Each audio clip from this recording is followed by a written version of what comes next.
Hello guys, welcome back to another video. और आज के इस वीडियो में हम बात करने वाले हैं पॉलिटी से रिलेटेड इंपॉर्टेंट क्वेश्चंस के बारे में। ये क्वेश्चन प्रीवियस ईयर के हैं तो आपके लिए ये इंपॉर्टेंट हो जाते हैं। तो चलिए आज के इस सेशन की शुरुआत करते हैं। पहला प्रश्न है, निम्नलिखित में से कौन सा कथन भारतीय लोकतंत्र के संदर्भ में सही है। तो इनमें से अगर आप इनको पढ़ेंगे तो आपको एक ही ऑप्शन, जो ऑप्शन नंबर ए है, वो यहाँ पर सही है, क्योंकि जनता को अपने प्रतिनिधित्व चुनने की अनुमति देता है कौन? भारतीय लोकतंत्र। तो इसका जो सही आंसर है वो हो जाएगा ऑप्शन नंबर ए।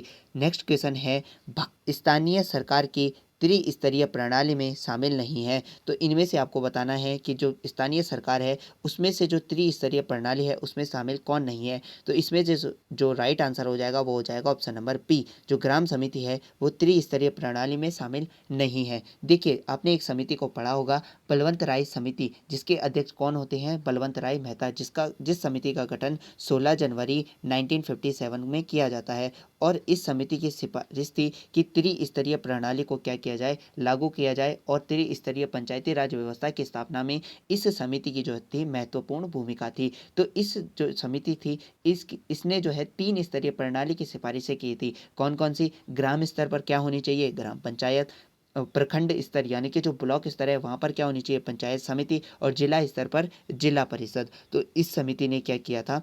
इन तीनों के लिए अपनी सिफारिशें दी थी, न कि ग्राम समिति के लिए। तो त्रिस्तरीय प्रणाली में किस समिति की सबसे महत्वपूर्ण भूमिका थी? तो वो थी बलवंत राय मेहता समिति की, जिसकी स्थापना 16 जनवरी 1957 को यहाँ पर की जाती है। विद डेट आप इसे याद रखेंगे। अगर बात करें बलवंत राय मेहता समिति की अन्य महत्वपूर्ण सिफारिशों की, तो उन्होंने क्या किया कि पंचायत समिति की कार्यकारी संस्था होनी चाहिए। उन्होंने क्या कहा कि पंचायती समिति को क्या होना चाहिए? कार्यकारी संस्था होनी चाहिए। जबकि जिला परिषद सलाहकार, समन्वय और पर्यवेक्षी संस्था होनी चाहिए। यानी कि सलाहकार संस्था कौन होनी चाहिए? वो जिला परिषद होनी चाहिए। और इन्होंने एक और सिफारिश की थी कि जिला कलेक्टर को जिला परिषद का क्या होना चाहिए? अध्यक्ष होना चाहिए।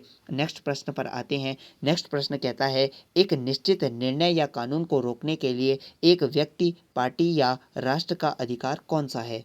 ये क्वेश्चन एसएससी द्वारा पूछा गया था कि एक निश्चित निर्णय या कानून को रोकने के लिए एक व्यक्ति, पार्टी या राष्ट्र का अधिकार इनमें से कौन सा है? तो यहाँ पर ऑप्शन नंबर जो बी है सही आंसर हो जाएगा। जो वीटो पावर है वो यहाँ पर सही आंसर हो जाती है। संविधान के तहत क्या है कि एक निश्चित निर्णय या कानून को रोकने के लिए वीटो जो शक्ति है वो व्यक्ति या पार्टी का जो है अधिकार यहाँ पर हो जाता है। अगर बात करें वीटो पावर से रिलेटेड कुछ इंपॉर्टेंट फैक्ट के बारे में, तो जो आर्टिकल 111 है वो किससे संबंधित है? वो राष्ट्रपति की वीटो पावर से संबंधित है। और जो ये वीटो पावर की जो अवधारणा है वो कहाँ से ली गई है? तो रोम से ली गई है। जो उस समय प्राचीन रोम था वहाँ से ली गई है वीटो पावर की अवधारणा। नेक्स्ट स्लाइड पर यहाँ पर आपको देखने को मिलेगा कि भारत के राष्ट्रपति द्वारा प्राप्त, यानी कि भारत के राष्ट्रपति को प्राप्त यहाँ पर 3 वीटो शक्तियाँ हैं। कौन कौन सी शक्तियाँ हैं? तो पूर्ण वीटो, सस्पेंशन वीटो और पॉकेट वीटो हो जाती है। 3 प्रकार की भारत के राष्ट्रपति को संविधान द्वारा क्या वीटो पावर प्राप्त हैं? कौन कौन सी? पूर्ण वीटो, सस्पेंशन वीटो और पॉकेट वीटो। पूर्ण वीटो क्या होती है? जिसे अत्यंतिक वीटो भी कहा जाता है। तो जब कोई विधेयक जो संसद द्वारा पारित हो जाता है और वो राष्ट्रपति के पास आता है और राष्ट्रपति उस पर अपनी जो सहमति है उसको यहाँ पर रोक देता है, तब ये विधेयक जो है समाप्त हो जाता है।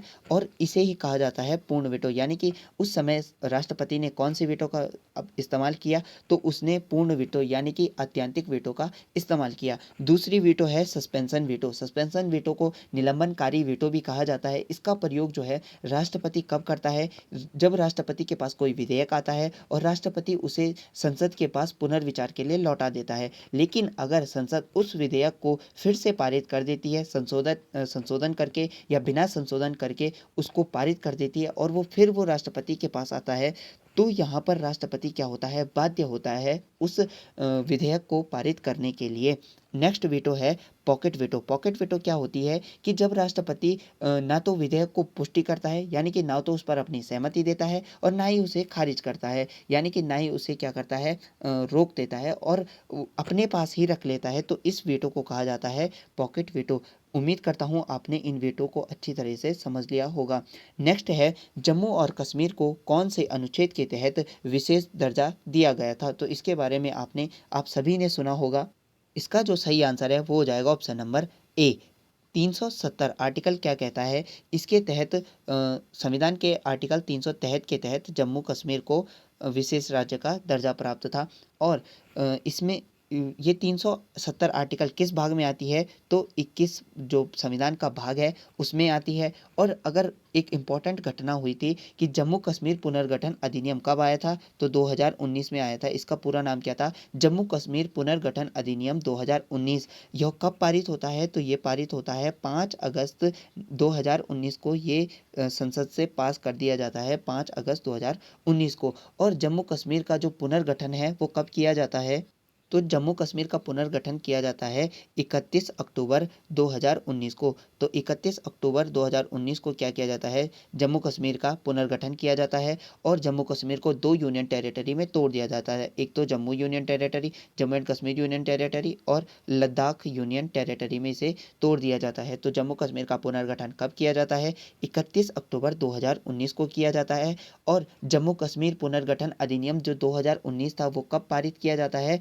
5 अगस्त 2019 को इसे पारित किया जाता है। तो विद डेट आप इन दोनों को याद रखेंगे। नेक्स्ट प्रश्न है, भारतीय संविधान में नागरिकता किस देश से ली गई है? तो आपको बताना है भारतीय संविधान में जो नागरिकता है वो किस देश से प्रेरित है या किस देश से ली गई है। तो इसका जो सही आंसर है वो हो जाएगा ऑप्शन नंबर सी।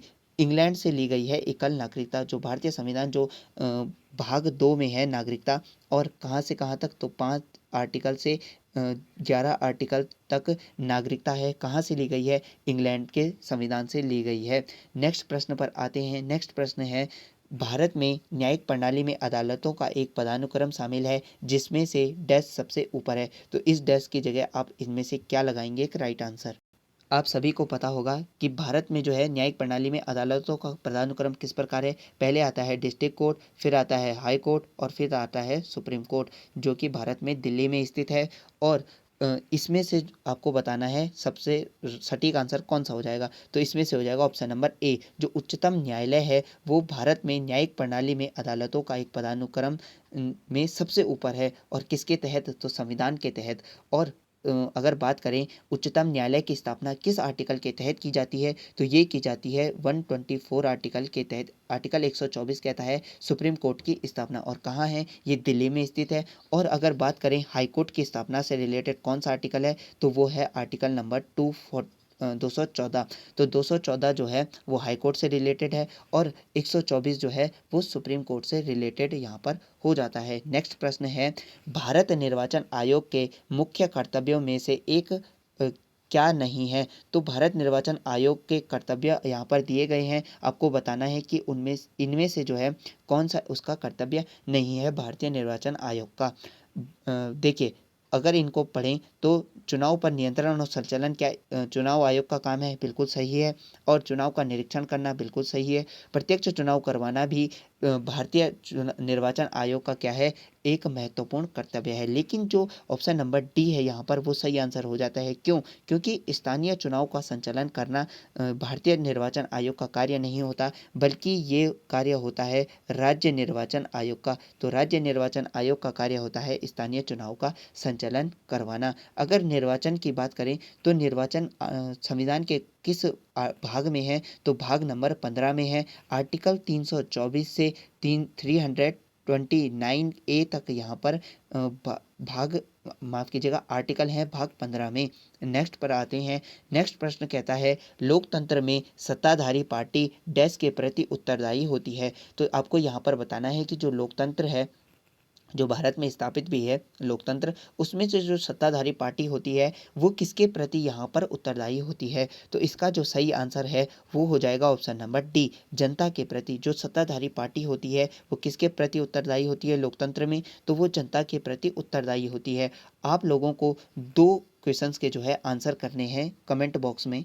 पहला प्रश्न ये कि जो मंत्रिपरिषद होता है वो व्यक्तिगत रूप से किसके प्रति उत्तरदायी होती है, और दूसरा प्रश्न ये है कि जो मंत्रिपरिषद होती है वो सामूहिक रूप से किसके प्रति उत्तरदायी होती है। इन दोनों क्वेश्चन का आप कमेंट बॉक्स में आंसर करेंगे। नेक्स्ट प्रश्न पर आते हैं। नेक्स्ट प्रश्न कहता है मुख्य निर्वाचन आयुक्त किसके द्वारा नियुक्त किया जाता है। तो आपको इनमें से एक राइट आंसर लगाना है कि जो मुख्य निर्वाचन आयुक्त है वो किसके द्वारा यहाँ पर नियुक्त किया जाता है। तो इसका जो सही आंसर है वो हो जाएगा ऑप्शन नंबर डी, ये किया जाता है राष्ट्रपति के द्वारा। जो मुख्य निर्वाचन आयुक्त होते हैं, चुनाव आयोग के प्रमुख जिन्हें कहा जाता है, वो किसके द्वारा नियुक्त किए जाते हैं, तो वो राष्ट्रपति के द्वारा नियुक्त किए जाते हैं। अगर बात करें इनके कार्यकाल की, तो इनका जो कार्यकाल होता है वो 6 वर्ष या 65 वर्ष की आयु होती है। जो भी इनमें से पहले पूर्ण हो वो इनका कार्यकाल हो जाता है मुख्य चुनाव आयुक्त का।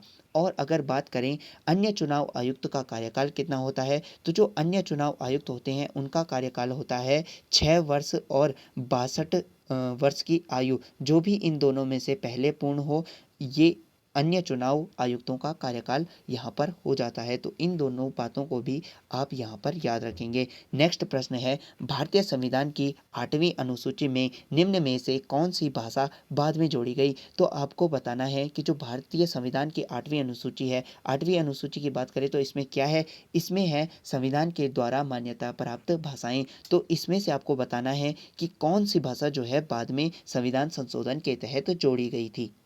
अगर यहाँ पर 8वीं अनुसूची की बात करते हैं तो पहले इसमें कितनी भाषाएं थी, मूल संविधान में 14 भाषाएं थी, और आज कितनी भाषाएं हैं, 22 भाषाएं हैं, और नई कितनी जोड़ी गई, तो 8 भाषाओं को यहाँ पर नया जोड़ा गया। और ये कब कब जोड़ी गई, इसकी चर्चा करते हैं। तो पहले देखिए एक भाषा को जोड़ा गया, फिर जो है 3 भाषाओं को जोड़ा गया, और फिर जो है 4 भाषाओं को यहाँ पर जोड़ा गया। पहली जो भाषा थी वो कब जोड़ी गई, तो ये जोड़ी गई 21वां संविधान संशोधन 1967 में। और कौन सी भाषा जोड़ी गई, सिंधी भाषा जोड़ी गई, जो हमारा यहाँ पर राइट आंसर हो जाता है। तो इसमें से बताना था आपको भारतीय संविधान की 8वीं अनुसूची में कौन सी भाषा बाद में जोड़ी गई। इनमें से तो देखिए गुजराती, कश्मीरी और पंजाबी तो मूल संविधान में थी, लेकिन सिंधी जो है 21वें संविधान संशोधन 1967 के तहत जोड़ी जाती है। अगर बात करें बाद की 3 भाषाओं की, तो ये कब जोड़ी गई, तो इसकी एक ट्रिक है, आप याद रखिए, नमक एक ट्रिक है, आपको याद रखना है। तो इसमें से नौ से हो जाती है नेपाली, मौ से हो जाती है मणिपुरी, और कौ से हो जाती है कोंकणी। और ये कब जोड़ी गई, तो 71वां संविधान संशोधन 1992 के तहत इसे यहाँ पर जोड़ा जाता है। और फिर बाद में 4 भाषाओं को जोड़ा जाता है, कौन कौन सी, तो इसकी भी एक ट्रिक है, BDSM। BDSM से आप इन भाषाओं को याद रखें। बात की 4 भाषाओं को कौन कौन सी, तो बी से हो जाएगी बोडो, डी से हो जाएगी डोगरी, एस से हो जाएगी संथाली, और एम से हो जाएगी मैथिली। और इन्हें कब जोड़ा जाता है, 92 यानी कि 92वां संविधान संशोधन 2003 के तहत इन भाषाओं को यहाँ पर जोड़ा जाता है। तो हमने यहाँ पर पूरी 8वीं अनुसूची को यहाँ पर कवर कर दिया। देखिए 14 भाषाएं पहले से थी, वर्तमान में 22 भाषाएं हैं, और नई 8 भाषाओं को जोड़ा गया। तो यहाँ पर एक बार फिर से रिवीजन कर लेते हैं। देखिए पहले एक भाषा को जोड़ा गया, फिर 3 भाषाओं को जोड़ा गया, और फिर जो है 4 भाषाओं को यहाँ पर जोड़ा गया। तो पहली कौन सी भाषा जोड़ी गई थी, 21वें संविधान संशोधन 1967 के तहत सिंधी भाषा को जोड़ा गया था। 3 भाषाएं कौन कौन सी जुड़ी, जिसकी ट्रिक है नमक, नौ से नेपाली, मौ से मणिपुरी, और कौ से कोंकणी। और कब जोड़ी गई, 71वां संविधान संशोधन 1992 के तहत। और 4 भाषाएं बाद में कब जुड़ी, तो BDSM इनके ट्रिक है, बोडो, डोगरी, संताली और मैथिली। कब जोड़ी गई, 1992 2003, 92वां संविधान संशोधन 2003 के तहत इन भाषाओं को यहाँ पर जोड़ा गया। तो पूरी 8वीं अनुसूची को हमने यहाँ पर कवर कर दिया। नेक्स्ट प्रश्न पर आते हैं। नेक्स्ट प्रश्न कहता है भारतीय संविधान के किस अनुच्छेद में अनुसूचित जातियों और जनजातियों के लिए सेवाओं और पदों में आरक्षण का प्रावधान है। तो जो संविधान का आर्टिकल 335 है, आर्टिकल 335 कहता है कि अनुसूचित जातियों और जनजातियों के लिए सेवा और पदों में क्या है, आरक्षण। तो ये आर्टिकल नंबर 335 हो जाता है, इंपॉर्टेंट हो जाता है परीक्षाओं की दृष्टि से। नेक्स्ट प्रश्न पर आते हैं। नेक्स्ट कहता है कि निम्न में से किस देश से भारतीय संविधान में विधि के शासन की अवधारणा ली गई है। तो विधि का शासन आपने पढ़ा होगा, किस देश से लिया गया है या किस देश के संविधान से लिया गया है। तो यहाँ पर जो ऑप्शन नंबर सी है, ऑप्शन नंबर सी इंग्लैंड जो है, यहाँ से क्या लिया गया है, विधि का शासन लिया गया है। ऑप्शन नंबर सी यहाँ पर राइट आंसर हो जाता है। अगर बात करें जापान से क्या लिया गया है, तो जापान से विधि द्वारा स्थापित प्रक्रिया को लिया गया है। आप याद रखेंगे कि विधि द्वारा जो स्थापित प्रक्रिया है वो जापान से ली गई है। और इंग्लैंड से क्या लिया गया है, विधि का शासन लिया गया है। और अगर बात करें ऑस्ट्रेलिया से, तो ऑस्ट्रेलिया से क्या लिया गया है, तो यहाँ से लिया गया है समवर्ती सूची। इंपॉर्टेंट जो है वो समवर्ती सूची है और विस्तृत उभयनिष्ठ सूची जिसे कहा जाता है। नेक्स्ट प्रश्न है, संविधान के मौलिक कर्तव्यों का विचार किस देश से लिया गया है। तो आपको बताना है जो भारतीय संविधान में मौलिक कर्तव्य हैं 51A आर्टिकल में, वो कहाँ से लिए गए हैं। तो जो मौलिक कर्तव्य हैं वो रूस से लिए गए हैं। ऑप्शन नंबर ए जो है सही आंसर यहाँ पर हो जाता है। जो उस समय का यूएसएसआर था, वहाँ से जो है मौलिक कर्तव्यों का विचार भारतीय संविधान में लिया गया है। अगर बात करें कि जो ऑस्ट्रेलिया है, ऑस्ट्रेलिया से हमने बात करी थी कि यहाँ पर जो है समवर्ती सूची को लिया गया है, तो इसे भी आप याद रखेंगे। नेक्स्ट प्रश्न है, संविधान की चौथी अनुसूची किससे संबंधित है। तो जो संविधान की जो चौथी अनुसूची है, आपको इसमें से बताना है वो किससे संबंधित है। तो वो संबंधित है राज्यसभा में सीटों के आवंटन से। ऑप्शन नंबर सी यहाँ पर सही आंसर हो जाता है।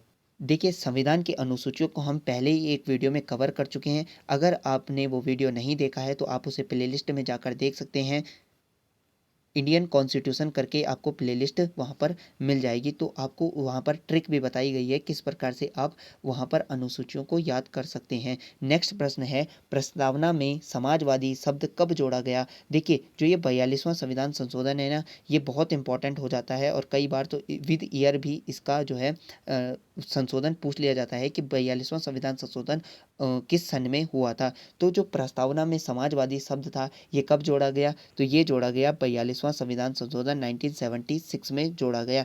आप इसे याद रखेंगे, बहुत इंपॉर्टेंट हो जाता है क्योंकि 42वें संविधान संशोधन को लघु संविधान संशोधन भी कहा जाता है और यानी कि मिनी कॉन्स्टिट्यूशन भी इसे यहाँ पर कहा जाता है। अगर प्रस्तावना की बात करें तो प्रस्तावना का जो विचार है वो किस देश से लिया गया है। तो जो प्रस्तावना का विचार है वो लिया गया है यूएसए से, यानी कि अमेरिका से प्रस्तावना का विचार लिया गया है। और जो प्रस्तावना में है हम भारत के लोग, यानी कि we the people of India, ये कहाँ से लिया गया है। तो ये भी यूएसए से लिया गया है। और बात करें जो प्रस्तावना की भाषा है वो कहाँ से ली गई है, तो वो ऑस्ट्रेलिया से ली गई है। दोनों चीज़ें याद रखेंगे कि जो संविधान में भाषा है वो ऑस्ट्रेलिया से ली गई है और जो संविधान का विचार है वो लिया गया है अमेरिका से। तो फ्रेंड्स, हमने यहाँ पर पॉलिटी से रिलेटेड कुछ इंपॉर्टेंट प्रश्नों को कवर किया। अगर आपको ये वीडियो पसंद आया तो इसे लाइक कीजिए, शेयर कीजिए, चैनल को सब्सक्राइब जरूर कीजिए। मैं मिलता हूँ आपको नेक्स्ट वीडियो में, तब तक के लिए टेक केयर एंड बाय।